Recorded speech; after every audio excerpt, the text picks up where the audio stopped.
Hello friends, मेरा नाम दिलबर खान है। चलिए हम लोग शुरू करते हैं।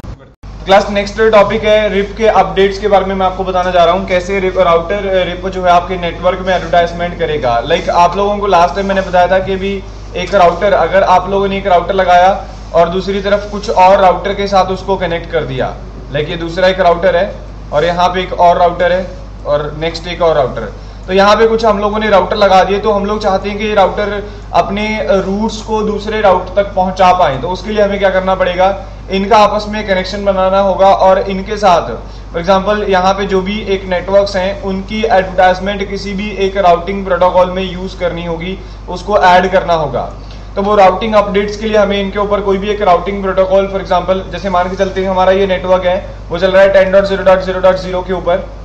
तो ये जो हमारा राउटर है ये 10 मतलब ये नेटवर्क हमारा 10 के ऊपर चल रहा है। उसके बाद ये जो नेटवर्क है किसी और नेटवर्क के ऊपर लाइक 20.0.0.0 के ऊपर। देन दूसरा एक और नेटवर्क है जो 30.0.0.0 के ऊपर चल रहा है। और उसके बाद ये जो नेटवर्क है दैट इज 40.0.0.0 और ऊपर वाला ये जो नेटवर्क है लाइक 50.0.0.0। देन नेक्स्ट जो नेटवर्क है दैट इज 60.0.0.0। नेक्स्ट अगर हम लोग बात करें यहाँ पे हम लोग लाइक 70.0.0.0। तो ये नेटवर्क हमारे चल रहे हैं आपस में और इन पे हम लोगों ने सभी इंटरफेसिंग कर दी, आईपी एड्रेसिंग कर दी, नो शटडाउन लगा दिया और हमने अब इसके ऊपर राउटिंग प्रोटोकॉल्स रिप इनेबल कर दिया। क्लास अभी हमें राउटिंग प्रोटोकॉल रिप के मतलब राउटिंग टेबल के बारे में समझना है। तो जैसे मैंने आपको पिछले प्रैक्टिकल्स में बताया कि रिप जो है एक डिस्टेंस वेक्टर प्रोटोकॉल्स है। तो डिस्टेंस वेक्टर प्रोटोकॉल जो होते हैं वो अपने नेटवर्क में रूट डिसीजन के लिए अपने नेबर्स पे डिपेंडेंट होते हैं। फॉर एग्जांपल आपके कोई भी रूट को सेलेक्ट करने के लिए उसका पाथ सिलेक्शन के लिए ये दूसरे राउटर से मतलब अपने नेबर से पूछेंगे कि वो रूट कैसे और किस कॉस्ट से वो रीचेबल है, तो वो दूसरे राउटर पे डिपेंडेंट होते हैं। इस वजह से इसमें हमेशा राउटिंग अपडेट्स, जिसको हम पीरियोडिक अपडेट्स भी कह सकते हैं, पीरियोडिक अपडेट्स या राउटिंग अपडेट्स, वो एवरी 30 सेकेंड्स बाय डिफॉल्ट एक दूसरे को सेंड कर देते हैं। तो वो अपडेट्स के टाइमर को हम लोग चेंज भी कर सकते हैं, जैसे पिछले कुछ प्रैक्टिकल्स में हम लोगों ने जाना। तो अब हम लोग चाहते हैं कि भी ये जो राउटर है, अब देखिए आपके सारे राउटर काम करना तो शुरू कर देंगे, लेकिन वो काम करना शुरू कैसे करेंगे वो चीजें आज हमें समझनी है। फॉर एग्जांपल मेरे पास ये R1 है जो कि राउटर 1, उसके बाद यहाँ पे मेरे पास R2 राउटर 2 आप लोग इसको कह सकते हैं, ये राउटर 2 है और यहाँ पे राउटर 3 है। तो जब भी राउटर एक दूसरे के साथ कनेक्टेड होते हैं तो राउटर क्या करते हैं, हमेशा अपनी राउटिंग अपडेट्स दूसरे राउटर को सेंड करेंगे। फॉर एग्जांपल R1 R2 को जो राउटिंग अपडेट्स पैकेट बना के सेंड करेगा वो पैकेट आपका कुछ इस तरीके का होगा। क्लास बताइए जरा, अगर हम लोग इसकी बात करें R1 की, तो R1 कौन सी अपडेट्स R2 को देगा, इसमें कुछ ये टेबल क्रिएट कर लेगा, इसमें एक टेबल नेक्स्ट राउटर को सेंड करेगा जिसमें लिखा रहेगा कि मेरे पास एक नेटवर्क है 10.0.0.0 और जिसकी मतलब कॉस्ट वैल्यू, दूसरी चीज इसके साथ साथ लिखी होगी कॉस्ट वैल्यू होगी इसके लिए, तो हाँ ये 1 बना के भेज देगा उसको कि 1 होगी। और दूसरा एक और नेटवर्क होगा दैट इज 50.0.0.0 जिसकी कॉस्ट वैल्यू 1 होगी, यानी कि ये अपने दोनों ही डायरेक्टली कनेक्टेड रूट्स को अपने नेबर्स को सेंड कर देगा। सबसे पहले ये राउटर यही काम करेगा, अपने नेबर को अपने डायरेक्टली कनेक्टेड रूट्स नेबर को सेंड कर देगा। और उसके बाद अब देखिए ये जो राउटर है R2 R3 को भी सेंड करेगा। हमेशा यही होता है कि ये इसका फॉर्मूला है आपके राउटिंग प्रोटोकॉल रिप का, हमेशा ये एक राउटर दूसरे राउटर को अपने पास पड़ी हुई सारी अपडेट्स दूसरे राउटर के पास सेंड करेगा। जैसे मैंने आपको बताया कि जो पहले नेटवर्क होगा 10.0.0.0 जिसकी वो कॉस्ट वैल्यू 1 सेट करके, और दूसरा 50.0.0.0 जिसकी वो कॉस्ट वैल्यू 1 सेट करके नेक्स्ट नेबर को सेंड कर देगा। तो ये इसकी routing updates first to second router send हो जाएंगी। उसके बाद अब सेकंड राउटर भी थर्ड राउटर को कुछ अपडेट सेंड करेगा। वो अपडेट्स कुछ इस तरीके से होंगी, पहले उसकी जो अपडेट वो बना के सेंड करेगा वो कुछ इस तरीके से होंगी, अपडेट नोट कर लेते हैं हम लोग। R2 R3 को जो अपडेट सेंड करेगा वो अपडेट्स होंगी, पहली अपडेट होगी आपकी इसकी लोकल राउटर की जो कि है 20.0.0.0 जिसकी कॉस्ट वैल्यू ये 1 बना के सेंड करेगा। फिर होगी एक 50.0.0.0 जिसकी ये कॉस्ट वैल्यू 2 कर देगा, और एक और होगी 60.0.0.0 जिसकी कॉस्ट वैल्यू ये 50 वाले की तो 1 ही रखेगा और 60 वाले की भी ये 1 कर देगा, और नेक्स्ट जो अपडेट आएगी वो 10.0.0.0 जिसकी ये कॉस्ट वैल्यू 2 कर लेगा। तो इस तरीके से ये राउटर दूसरे राउटर को सेंड करते हैं हमेशा अपने नेबर्स को। तो क्लास एक चीज, अब ये तो चलो रूट्स एडवर्टाइजमेंट का प्रोसेस मैंने आपको बताया। इस तरीके से एक राउटर दूसरे राउटर को अपने रूट्स हमेशा एडवर्टाइज करेगा। तो ये राउटिंग अपडेट्स सेंड करते समय हमेशा राउटर क्या करते हैं, राउटिंग टेबल भी क्रिएट करेंगे। जैसे R1 के पास एक राउटिंग टेबल बनेगा, R1 का जो राउटिंग टेबल होगा वो कुछ ऐसा होगा। जैसे R1 का राउटिंग टेबल मैं आपको बताता हूँ। R1 का राउटिंग टेबल ये सबसे पहले क्या करेगा, राउटिंग अपडेट्स रिसीव करेगा, उसके बाद ही ये अपनी अपडेट्स में डालेगा। या R2 की बात करें, R2 भी सिमिलर ऐसा ही काम करेगा। या अपनी पास जो भी नेबर से अपडेट आएंगी उनको अपने राउटिंग टेबल में ऐड करके उसका एक राउटिंग टेबल डिजाइन करके अपने पास रख लेगा।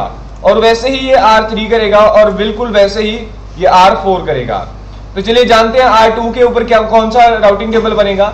R2 सबसे पहले क्या करेगा, अपने राउटिंग टेबल में पहले डायरेक्टली रूट्स ऐड करेगा। मतलब कि पहले तो वो डायरेक्टली ऐड करेगा, दैट इज 50.0.0.0 जिसकी कॉस्ट वैल्यू है 0 सेट कर देगा, जो कि डायरेक्टली कनेक्टेड है। फिर सेट करेगा 60.0.0.0 जिसकी ये कॉस्ट वैल्यू 0 कर देगा, और दूसरा 20.0.0.0 जिसकी ये कॉस्ट वैल्यू 0 रखेगा। उसके बाद ये राउटिंग अपडेट्स रिसीव करेगा, यानी कि ये R1 से आने वाली राउटिंग अपडेट्स को रिसीव करेगा और अपने राउटिंग टेबल से मैच करेगा। जिसमें से आप लोग देख सकते हो कि पहली 10 वाली सीरीज इसमें नहीं है। तो सबसे पहले ये इसमें अपडेट करेगा जो भी रिसीव हुई 10.0.0.0 जिसकी कॉस्ट वैल्यू राउटिंग टेबल में 1 की गई थी। तो ये 1 वहां से रिसीव करके अपने राउटिंग अपडेट्स में ऐड कर लेगा। लेकिन अब दूसरी एक और भी उस तरफ से अपडेट्स आ रहे हैं, दैट इज 50.0.0.0 जिसकी ये कॉस्ट वैल्यू 1 बता रहा है। लेकिन यहाँ पे आपके पास एक और रूट पड़ा हुआ है, सेम रूट है बट उसकी कॉस्ट वैल्यू 0 है। तो बेस्ट रूट 0 को मानते हुए इसको अपने राउटिंग टेबल से ये डिलीट कर देगा, इसमें ये नहीं रखेगा। तो इस वजह से इसका राउटिंग टेबल कुछ ऐसा क्रिएट होगा। उसके बाद अब R2 क्या करेगा, R3 को जो रूट सेंड कर रहा है वो वैसे ये भी रिसीव करेगा। R3 के पास जो रूट्स क्रिएट होंगे वो होंगे 60.0.0.0 जिसकी ये कॉस्ट वैल्यू 0 रखेगा 60 डॉट, फिर 30.0.0.0 जिसकी कॉस्ट वैल्यू 0 रखेगा, और फिर 70.0.0.0 जिसकी ये कॉस्ट वैल्यू 0 ही रखेगा। फिर और अपडेट्स आएंगी, दैट इज 20.0.0.0 जिसकी कॉस्ट वैल्यू 1 कर देगा। अब 20 और तो है नहीं इसलिए ओवरराइट नहीं होगा किसी से भी, इतना ही रहेगा। नेक्स्ट फिर ये 50.0.0.0 को रिसीव करेगा जिसकी कॉस्ट वैल्यू 1 कर लेगा। तो ये भी इसमें अपडेट में नहीं है, तो इस वजह से इसको भी अपने में ऐड ही रखेगा। फिर और एक अपडेट आएगी, दैट इज 60.0.0.0 तो इसकी कॉस्ट वैल्यू यहाँ पे 1 लिखेगा, लेकिन सेम अपडेट पहले से ही पड़ी हुई है इसके पास, इसीलिए इसको यहाँ पे राउटिंग टेबल में एक्सेप्ट नहीं करेगा और इसको हटा देगा। और यहाँ पे ये अपडेट जो रिसीव करेगा वो हो गया आपकी नेक्स्ट अपडेट 10.0.0.0 जिसकी कॉस्ट वैल्यू ये 2 बनाएगा अपने पास। तो इस तरीके से ये अपना एक राउटिंग टेबल सेट कर लेगा। तो इसके राउटिंग अपडेट्स कुछ ऐसे होंगी। उसके बाद ये क्या करेगा, राउटिंग अपडेट्स नेक्स्ट राउटर को सेंड करेगा। अब R3 R4 को राउटिंग अपडेट्स बनाएगा। वो राउटिंग अपडेट्स कुछ इस तरीके से होंगी। पहले जो अपडेट पैकेट होगा वो होगा आपका 70.0.0.0 और जिसकी ये कॉस्ट वैल्यू 1 बता के सेंड करेगा। फिर 60.0.0.0 जिसकी ये कॉस्ट वैल्यू 1 बना करके, फिर ये 30.0.0.0 जिसकी ये कॉस्ट वैल्यू 1 बना के, फिर ये और सेंड करेगा कौन कौन से, ये सारा अपना राउटिंग टेबल ही सेंड करेगा दरअसल उसको, उसकी कॉस्ट वैल्यू में 1 प्लस करता जाएगा। हमने 60 70 उसके बाद हमारा और रह गए हैं 20.0.0.0 की वैल्यू सेंड करेगा जिसकी ये कॉस्ट वैल्यू 2 कर देगा। उसके बाद ये एक और अपडेट भेजेगा, वो होगी 10.0.0.0 जिसकी ये कॉस्ट वैल्यू 3 कर देगा। और अपडेट्स कौन सी बाकी हैं, 40 वाली अपडेट्स नहीं, 40 तो उसी पे हैं। हाँ 50 वाली अपडेट आएगी 50.0.0.0 जिसकी कॉस्ट वैल्यू ये रखेगा 2 रख लेगा। तो इस तरीके से राउटिंग अपडेट्स नेक्स्ट राउटर को, ये वाला जो राउटर है ये नेक्स्ट राउटर को कुछ ऐसी अपडेट्स अपनी राउटिंग अपडेट्स में 30 सेकंड्स के बाद ये ऐसी अपडेट वहां पे सेंड करेगा। तो इस तरीके से हर एक राउटिंग प्रोटोकॉल क्या करते हैं, ऐसे ही एडवर्टाइजमेंट करते हैं दूसरे राउटिंग टेबल के लिए, दूसरे राउटिंग प्रोटोकॉल के लिए, सॉरी दूसरे राउटर के लिए। मतलब इस तरीके से हमेशा अपडेट्स सेंड करते रहेंगे। तो R1 R2 को कुछ ऐसे, R2 R3 को और R3 आगे नेक्स्ट राउटर को। तो इसके बाद इसका जो राउटिंग टेबल क्रिएट होगा वो कुछ ऐसा होगा, R4 का राउटिंग टेबल। राउटिंग टेबल में सबसे पहली एंट्री होगी 40.0.0.0 जो कि इसका लोकल नेटवर्क है, जिसकी कॉस्ट वैल्यू ये 0 रख लेगा। फिर एक और एंट्री होगी 70.0.0.0 जिसकी ये कॉस्ट वैल्यू 0 रखेगा। फिर और एंट्रीज होंगी 60.0.0.0 जिसकी कॉस्ट वैल्यू 1 कर लेगा। अब 70 वाली को ये एक्सेप्ट नहीं करेगा क्योंकि इसको डायरेक्टली कनेक्टेड है। 70 वाली को इसमें 1 दिखाएगा लेकिन इसकी लोकली होने की वजह से वो 0 हो रही है, एक दूसरे के साथ ओवरराइट कर लेगा ये। और आएगी 30.0.0.0 जिसकी ये कॉस्ट वैल्यू 1 ही रखेगा क्योंकि इसके बाद एक ही उसने दिया जो एक्सेप्ट कर लेगा। फिर 20.0.0.0 जिसकी ये कॉस्ट वैल्यू 2 रखेगा और उसके बाद 50.0.0.0 जिसकी ये कॉस्ट वैल्यू 2 रखेगा। तो मे बी 10.0.0.0 जिसकी ये कॉस्ट वैल्यू 3 रखेगा। तो ये सारी राउटिंग अपडेट्स राउटर के पास से रिसीव हो चुकी हैं। क्लास यहाँ पे वन साइड आपने अपडेट्स देखी सेंड होती, तो ये 30 सेकेंड्स यानी अपडेट टाइमर के अकॉर्डिंग ये सेंड होती रहेंगी। तो क्लास इसमें अब कई बार, अब नेक्स्ट जो हम लोग पढ़ने जा रहे हैं, नेक्स्ट हम लोग लूप प्रिवेंशन के मैकेनिज्म पढ़ेंगे राउटर में। नेक्स्ट टॉपिक का नाम ही आपका है loop prevention mechanism in routing protocol RIP. Note कर लीजिए। तो ये राउटिंग अपडेट्स हमेशा ऐसे ही एक राउटर दूसरे राउटर को सेंड करेंगे। ये राउटिंग अपडेट करने का एक प्रोसेस है और कभी भी router reverse same route send नहीं करेगा।